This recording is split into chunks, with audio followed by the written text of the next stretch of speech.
Simon Gooch, he's working for a public radio station in Sweden, in Stockholm. Nice to have you here, we're glad. Nice to be here, thank you. I'm also working for a radio station here in Bavaria, and a lot of friends come to my place and say, oh, Shaki, it's awesome that you work at a radio station, but we don't really listen to the radio. We have Spotify and we combine it with news. So are the days of radio numbered?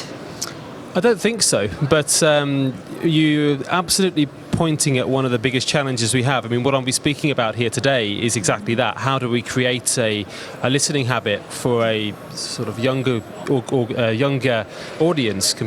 But if you look at the sort of the way that radio works in Sweden, still 7 out of 10 people are listening to Swedish radio's content on a daily basis, but we're seeing, particularly among the youth audience, a significant shift towards consuming that content on demand as podcasts rather than the live radio. So I guess the question back to your friends is, well, what's radio? Yeah.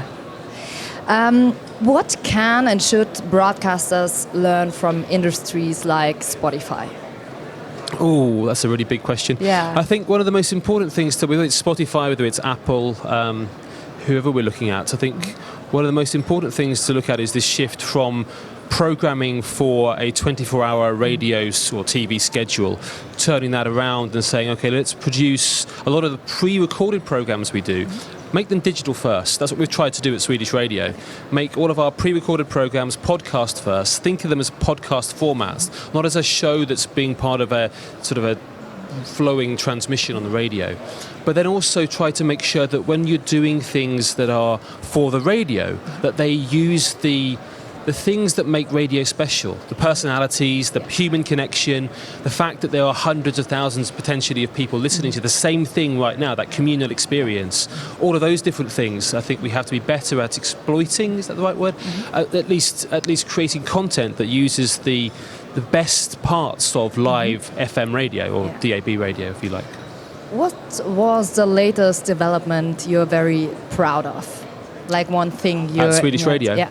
So I think there were two things that I'm really proud of that we've done over the last couple of years. So this might sound really strange given that we're called Swedish Radio, but we made a decision 2 years ago to focus on radio, to not try and be a multimedia company, to not try and compete on being a newspaper online with our news organisation. We decided that we really wanted to focus on being an audio-first company.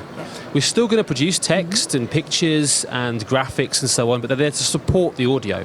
And that was a massive change. And I think out of that, the thing that I'm actually most proud of is what we've done around what we call Top News, which is within our app, which has mainly been focused on listening to the radio and listening to podcasts. We've now started experimenting with short form audio. Okay. So 1 to 3 minute long clips put together as playlists so you can consume playlists around the national news headlines, local news, sport, culture, science and so on, which is something that a few people around the world are looking at in terms of broadcasting, but it's really, really exciting. What was the feedback from the listeners?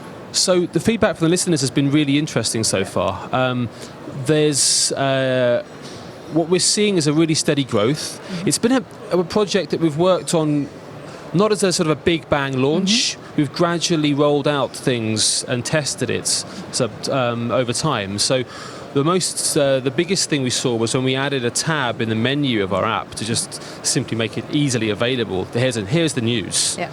And making this easy to sort of take the idea of a playlist that you'd experience on a service like Spotify, Apple Music, but turn that around and say, well, this is going to be spoken word content in that. And the feedback around that has been really encouraging. Spoken word podcasts, how important is it for a radio station to produce podcasts and also have the news character in it? Because there's a lot of New York Times are producing podcasts, Süddeutsche Zeitung here in Germany. Yeah, I think if you look at the successful daily news podcasts, most of them, not all, but most of them are built around a very clear personality. Going back to what I was talking about with the connection, it's the same thing we've had in live radio for many years, that the personality you feel is almost like a friend that you're waking up with in the morning, if you like. And you know what I mean. And creating that sort of personal connection with that person. But also, one of the things that I think is really, really interesting, particularly for traditional public service broadcasters like ourselves is to look at the way a media company like The Guardian or like the New York Times are using the personalities but also changing the tone of voice. Yeah. So being a little bit more laid back, ask a bit more inquisitive, a bit less uptight. Yeah, like you were sitting next to them. Exactly. Yeah. It's like a conversation we're having in a restaurant or in a bar in Okay, some ways. so the right place and the right person who's talking to you. Yeah, and the right tone of voice I think is really important. Thank you very much for No your problem. time. Thank Thanks. you. Bye-bye.